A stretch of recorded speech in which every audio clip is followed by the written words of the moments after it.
at the Demand Gen Summit. My name's Anthony, and today we're going to be talking about LinkedIn ads. This will be a LinkedIn ads Quickstart walkthrough on how to get started with the platform and several tips and tricks for getting the most out of it. So in this presentation, we'll definitely be at the top end of your funnel and talking about demand gen and how to get in front of more people and get more good prospects into your funnel. So at this point, most people are pretty well familiar with LinkedIn and pretty well sold that it's a solid platform for B2B. If you're doing any types of B2B marketing, LinkedIn's a good channel to get in front of other professionals. But why should we be talking about it now specifically? Well, over this past year, obviously there's been a huge shift to online, given the pandemic and everything. This is a graphic from one of our LinkedIn reps on just how much traffic has grown throughout the platform since the start of that. And then the second thing is coming up soon in the advertising world. iOS 14 and tracking changes are going to be changing a lot recently, coming up soon, and that's going to take away a lot of the options that other platforms have. But on LinkedIn, a lot of that targeting that we're using is first-party data, whereas people are entering their job titles, their companies, setting their company size and industry into the platform on LinkedIn. So our targeting is not going to change that way. So LinkedIn's a great channel because users self-select their job title, and we always say it's one of the first places people update when they get a promotion or when they change jobs. So the data is very accurate, and LinkedIn's going to be probably the least effective platform by any of the iOS 14 tracking changes. So first of all, is who should use LinkedIn ads and who's a good fit for the platform. So LinkedIn may be a good fit for you if you target a very specific target professional. And LinkedIn's great for being able to target that niche professional using facets such as job title, company, industry, and being able to target them at scale. If you target all business owners or all entrepreneurs, maybe a channel like Facebook is better for you because it is cheaper. But when you want to get very specific, say finance leaders at law firms, for example, you can do that using LinkedIn. LinkedIn is a more expensive channel to use, so we say your LTV should be above 15K for that ROI to make sense. And then if you have a sales and marketing process already set up and you just need more high quality leads to get into your pipeline, that's where LinkedIn is going to be a great tool for you to fill your pipeline and get more of those leads in there. So a little bit about me. My name is Anthony. I originally started my career at IBM doing software development, and after I started a mobile app development agency, and we built a whole lot of mobile apps, and we saw that some companies would build a great app and put it on the App Store and do very well. It would go viral, they get a ton of downloads, they would get funding or get acquired. But then we saw lots of other mobile apps that spent just as much time and effort building a great product, but without a good marketing plan, they would just sit on the App Store and die. So that was my segue into getting into the marketing world, was number one, getting naturally pulled into helping those companies with their marketing and seeing the need for it. So over the last few years, I've been running Speedwork Social. We're a LinkedIn ads focused agency, and that's pretty much all we do. We focus on LinkedIn ads as a channel. We've managed over 100 accounts, and we've driven over 500,000 sales leads. We get to work with the LinkedIn enterprise team, and basically if you need help with LinkedIn ads, that's what we do every day. So I remember one of the first, just kind of an intro here, is I remember one of the first accounts in the very early days that kind of just really showed me the power of the platform compared to other channels in a B2B sense. So this was a big data platform. They were looking to target, being a big data platform, it's an expensive subscription. You're just not going to buy it for yourself, but you're buying it for your company. It's thousands of dollars a year. So, given that high price point, you're probably targeting companies of a certain size and decision makers of a certain level. They were running previously the Google, traditional Google ads, but seeing a lot of people that were searching were more just looking for research around big data or looking for jobs, and they were doing a lot of the best practices for keywords and negatives. Yet those were still most of the people that were coming through their funnel. And then on the Facebook side of things, they were running Facebook ads and seeing that most of the people that are clicking on the ads were kind of just clicking because it was a pretty picture that grabbed their attention, but a lot of the leads that were coming in were just not a good fit and not really interested in the service. They thought they were clicking on a picture for something else. We moved them over to LinkedIn and targeted, data science titles, CTOs at larger companies in the tech space who are going to be, the best fits for the software and able to afford it. And day one out of the gates, just the leads coming in there, they were just like, these are the perfect leads. These match the job titles, companies that we're looking for, and we switched all their marketing over to using LinkedIn and driving lead generation that way. But let's get into the quick start and how to get started on the platform. So what kind of campaigns work the best on LinkedIn? So just like Facebook, there's several objectives that you can choose from. We find that most people start at the lead generation objective or the website conversions objective. The lead generation objective will let you use the LinkedIn lead forms, which is a little form that will pop up and autofill with profile information when you click on it. And then website conversions are when someone's clicking through to your website and you're going to optimize for some sort of conversion event, whether they're filling out a form there or they're making a purchase there, optimizing for those types of conversions. We do use the other ones occasionally, maybe when you're expanding your funnel and looking to add more top of funnel or bottom of funnel objectives. We'll get into some more of these other objectives, but most people start at the lead generation or the website conversions objective.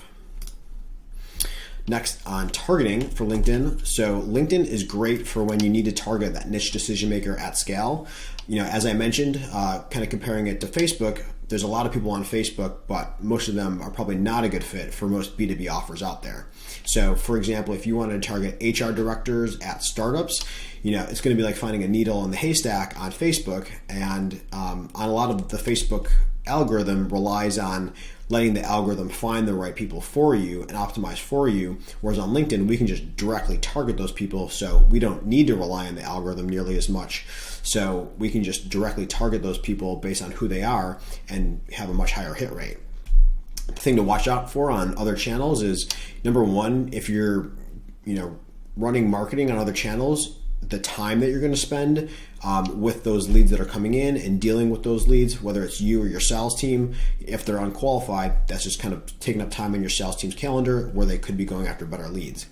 Watch out for the data because the Facebook pixel and even the LinkedIn Insight tag and other tracking, you might be looking at reports on who's spending time on your site, but if those people aren't qualified and actually buying, then you're pushing a lot of bad data to your pixels.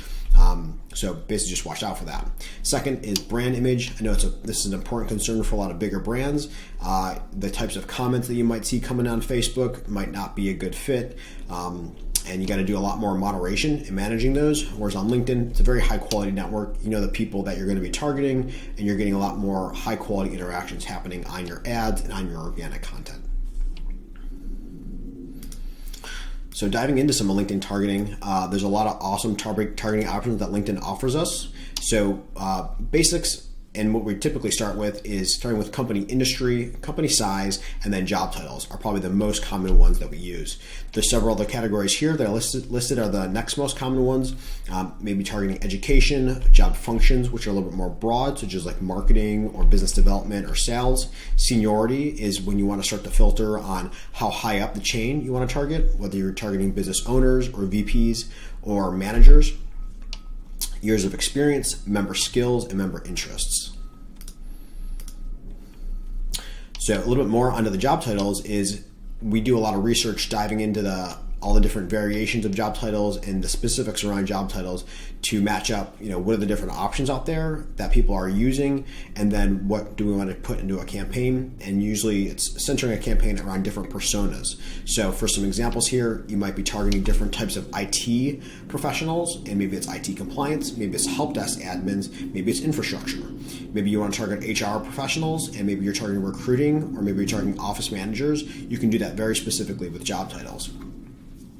And then next on member skills is when you have a big enough audience, taking that one level further to say, what are the skills that people have who are most likely to be interested in what I have to offer, or who are most likely to be a fit for what it is that I have to offer.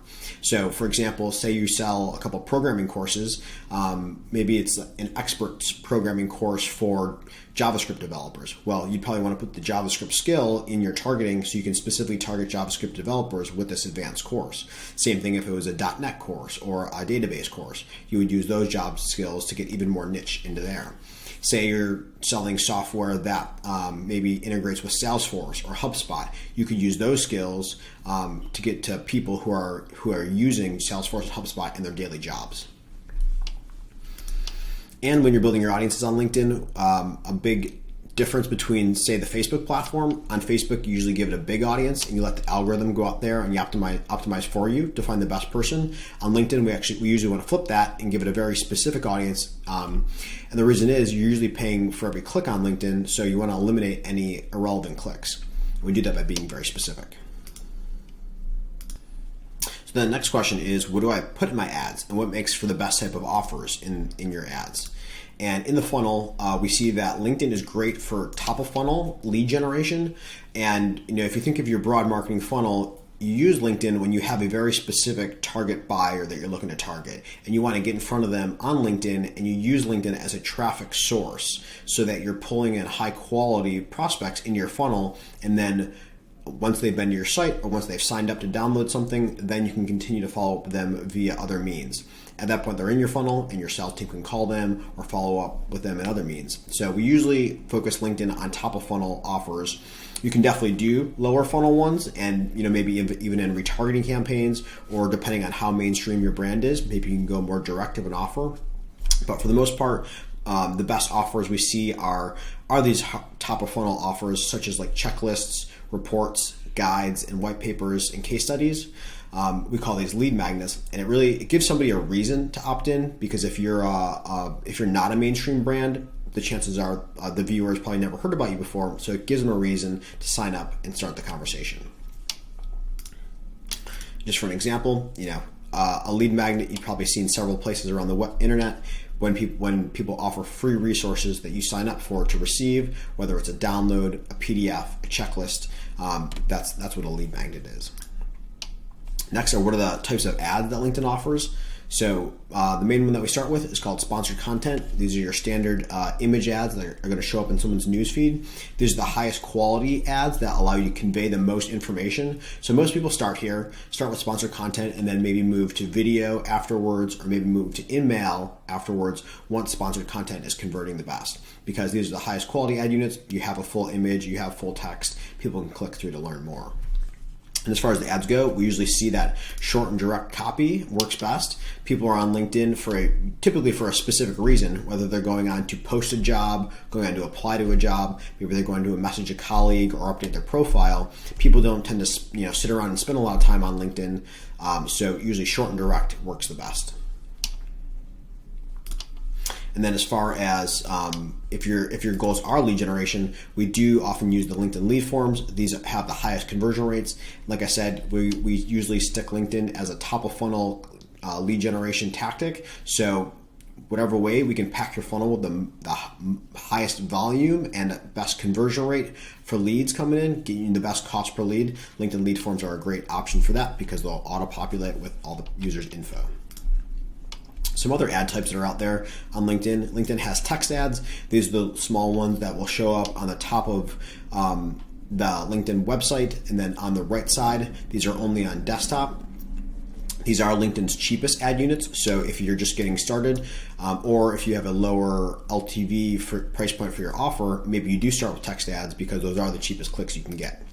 Second is sponsored in-mail and conversation ads. So these are messaging type of ads that are going to show up in someone's inbox. These are great for kind of personal invites types of offers, maybe a retargeting campaign or a free trial or schedule a consultation offer. Or once you have an offer that's converting very well in sponsored content, maybe that's an option to send it out via in-mail. And then third here are dynamic ads. These are kind of the auto-generated ads that'll show up on the right side, usually matching someone's profile picture with your offer. These are good because the person's profile image kind of draws their eye in, and then they'll click on your ad to learn more. All right, so that's some of the basics of LinkedIn ads. Next, I'll show you a couple case studies so you can get some ideas on how people are using them. So what's working for other businesses now? This is a case study of a company that does recruiting. So they are reaching out to talent directors and HR directors at large companies who will need recruiting services. So they're reaching out to them, offering them a free guide on how to improve candidate sourcing and reducing costs. So there's a lot around lead magnet strategy, and it's the best if it's a guide that is a small snippet of what it is that you offer. Whereas if someone's signing up for this guide, they want the end result of what that guide offers, and if that's the same result that your services offer, then you're in a line. So this is a talent sourcing one. You can see some of the job titles here that we're signing up through that. Another one is medical software, and we're specifically targeting doctors and decision makers at hospitals. So the medical profession, lots of doctors on LinkedIn, lots of executives at hospitals. You can see some of the job titles over here. Next is an e-commerce SaaS platform. So this is a platform that will tie into your website software to help you do optimization so you get the best conversion rate on your e-commerce software. So for them, we're targeting both executives at brands who would put this on their own website, and then leaders at ad agencies who would use it in like a partnership, use it for their clients. Recruiting campaigns do well on LinkedIn. One of the main reasons people use LinkedIn is for finding jobs. So running ads lets you sign people up through the lead forms to apply. Maybe you'll send them more information and continue the application process from there. IT is another huge category on LinkedIn. Just kind of the digitally focused industries. IT is very big. So this is a software provider that's attracting IT admins, help desk staff, and people in cybersecurity. You can see some of the job titles over here. So next, as far as benchmarks, so what do we usually see as far as performance? So these are some metrics from LinkedIn, and we do see that our campaigns will typically mirror this to start, and then through some optimizations, we can usually beat these metrics pretty significantly. But the average click-through rate, kind of for social ads, is usually pretty low, so about 0.5%. Average CPC is the important part here on LinkedIn, is you're usually going to pay $8 to $10 per click, which is significantly more than a platform like Facebook. So you're paying the extra premium, but you're being able to target these higher level decision makers. And if you target even higher, say business owners or the C-suite at, say, Fortune 500 companies, then your clicks might be even more than this. And then you can see the lead form completion rate is about 10% versus landing page conversion rate is about 3%. So it is interesting to see that lead forms are about 3 times as effective, giving you about a third of the cost per lead. So over here on the right, we usually see most accounts will start around $50 to $100 per lead on LinkedIn, and we'll get that optimized in over time and shoot to get you under 50. Given those costs on LinkedIn, we usually suggest that your LTV should be at least 15K for that ROI to make sense. If your funnel's extremely honed in, maybe you can be less than that, but kind of a useful benchmark. And then people usually ask how much budget to spend to test LinkedIn ads, and we usually see about $3,000 to $5,000 is what you need to get enough data to be statistically significant and make some decisions based off that. So kind of a starting point for you. Next is kind of like thinking about this, how to scale. And if you think of the different options you have, number one, get on LinkedIn and use it organically. It's definitely still possible to go viral, just posts on there. LinkedIn's pushing video, LinkedIn Lives, LinkedIn events, and they're promoting those organically. So definitely still possible to go viral, and it's a good starting point depending on your budget. Next, LinkedIn, Sales Navigator and connections and kind of the prospecting method is effective. You're just limited by kind of time and how many of those messages you can send. So, organic is on the small end. Connections, maybe you'll get 10 leads a month, and then ads are really when you want to take that to the next level and you're really ready to scale and push more leads into your pipeline. So that's when you're ready for like hundreds of leads per month. Next are a few tips and tricks as you get ready to start. So first is you can go see the ads that any other company page is running. This is one of the best types of market research you can do if you're getting ready to start an ad campaign, or if you're just curious what your competitors or similar offerings are running. Go to anyone's company page, click on this post button, and then click on the ads button. And you'll see any of the sponsored content ads that they're running will show up there. And then second is put the LinkedIn Insight tag in your website. Even if you're not running ads, this will show you data on who is visiting your website and the specific company names. So this is a nice report to look at on a regular basis, whether it's depending on how much traffic, weekly or monthly, and see who are the top companies that are visiting my site. If they're not currently customers or prospects, give this over to your sales team and have them reach out to those people there and start the conversation. So that's the quick run through on LinkedIn ads. If you have any questions, feel free to shoot me an email, anthony@speedworksocial.com. And then we have a lot of content around LinkedIn ads on our blog. So if you have any questions on targeting or bidding or ad best practices, head over there. And then we have our modern guide to lead generation at speedworksocial.com/guide. Thanks.